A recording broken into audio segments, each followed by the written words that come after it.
everyone. Here we are back with more Barnstable this morning. I'm here with Brittany Pickul. Good morning, Brittany. How are you? Good. And we have a cute little baby bunny. Tell me a little bit about this bunny. Does she have a name? This is Camellia. Oh. She is 3 months old. She was brought in with a couple of other baby bunnies that someone had got for their kids, and then they moved and of course couldn't take them with them, which happens a lot. So all 3 bunnies came to us, and she is a Florida mix, California mix. We're not really sure because she's still little, so we don't know what her full growth will be. But she's the sweetest bunny I've ever met. She's great with being picked up. She's great with people. She's good with other rabbits. Not all. You have to do a meet to make sure that they're friendly, but sure. She's just so cute. She really is, and she's got these beautiful blue eyes and the little hint of pink in her ear, and just very attentive looking. And I'm sure that in your line of work you have seen a lot of bunnies. Yeah. So for you to say that she is the best bunny that you've ever seen that says a lot. It's quite a compliment to her. She's good with handling. She must have been socialized right from the beginning, so she's really good. She could be good in a house with kids. Even if you weren't rabbit experienced, I think she would be a good first rabbit if this was going to be the direction you want to go in, because she's just very social. That's fantastic. So really, if you are out there looking for a first rabbit, look at this. How cute is she? Seriously, I can't even get over it. So any particular, as you say, I think a lot of times when we have the rabbits in here, you want someone with experience or who has had that sort of thing before, but this is maybe a good starter rabbit. What kind of things do people need to keep in mind when keeping rabbits as a pet? That it's a daily chore. They do have to be cleaned out every day. It's not just sits in the cage and you can get to it when you want to. They have to be taken out and interacted with, because the cages are always too small. They're just for temporary confinement. You want to take them out, maybe bunny-proof your room first, make sure there's no wires hanging around, but they do need to come out and play and jump, and especially when they're little. She's got a lot of energy. Yeah. So they like to chew, obviously, so make sure that the wires are away, and eats kind of like fruits and vegetables, that sort of thing? They have pellets and hay constantly, and then they get fresh veggies every day, fruits once in a while, because they can't really handle all the sugar, but they do love it. Wonderful. Well, Camellia, it was lovely to meet you, and she is, of course, available for adoption. Love that little bunny rabbit. She's so cute. Really seems like it's getting popular for people to have bunny rabbits as pets. It is. Oh my goodness, look at this face. And this handsome man is Buddy. Hi, Buddy. Buddy is a 15-year-old Shih Tzu.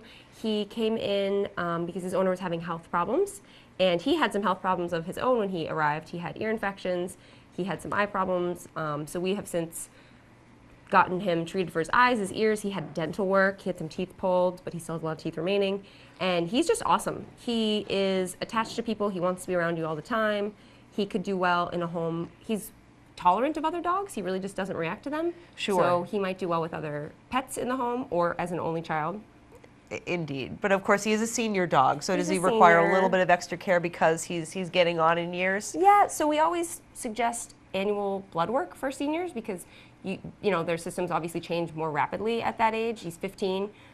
He definitely needs to be seen, if not annually, maybe even every 6 months. That would be great, just to make sure that his ears are good and that his health is staying up there. Absolutely. But he otherwise is in great shape. He's neutered, he's got all his vaccinations, and he's ready for adoption. Absolutely. I've known a lot of people who have had Shih Tzus as pets, and they really are great dogs. You can if you have a dog-tolerant workplace, it's great to bring them to work. We had one in an office I used to work at that would sit on my boss's desk and just hang out with everybody at work, and That's what he was does. great. So. He barks in his kennel, so we take him into the lobby. So he's actually, if you come in to meet him, you're more likely to find him right hooked up to our desks, because he'll bark when he's left alone.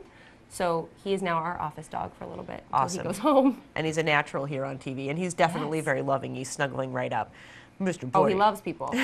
So sweet. So he, again, is ready for adoption over at the MSPCA in Centerville.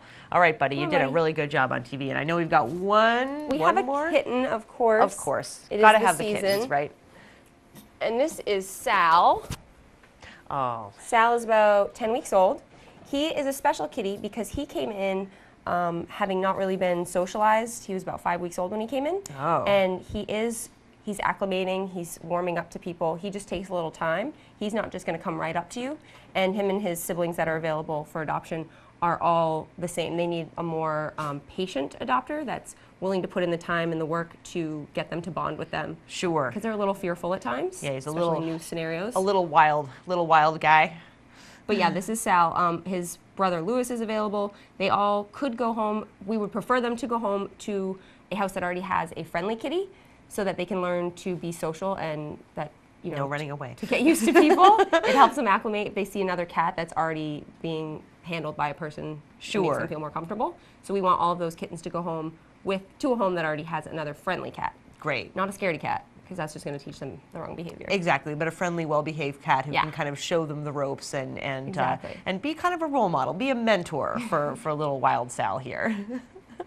So again, Sal's available, and you have other kittens as well. I know it seems like there's always a kitten ready for adoption there at the MSPCA. Right now, yeah. But you have some events coming up as well that I know that you wanted to plug. The Walk for Animals coming up in September. September 17th at Asselton Park, which is right up the street, near Main Street. That will be from 11 to 2, and you can register for $25. That's how we get our teams. So you take in your donations for your team. And then we also have a fabulous 13-foot Boston Whaler to raffle off for $50. Each ticket's $50, and it comes with a trailer. It's got the motor.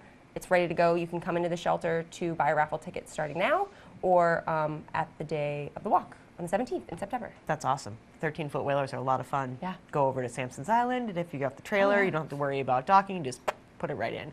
Well, Brittany, I thank you so much, as always, for stopping by. And thank you, Mr. Sal and Buddy and Camilla. And if anyone is interested in learning more about the animals, stop by the MSPCA. I'm right there on Route 28 in Centerville. Thank you so much. Thank you.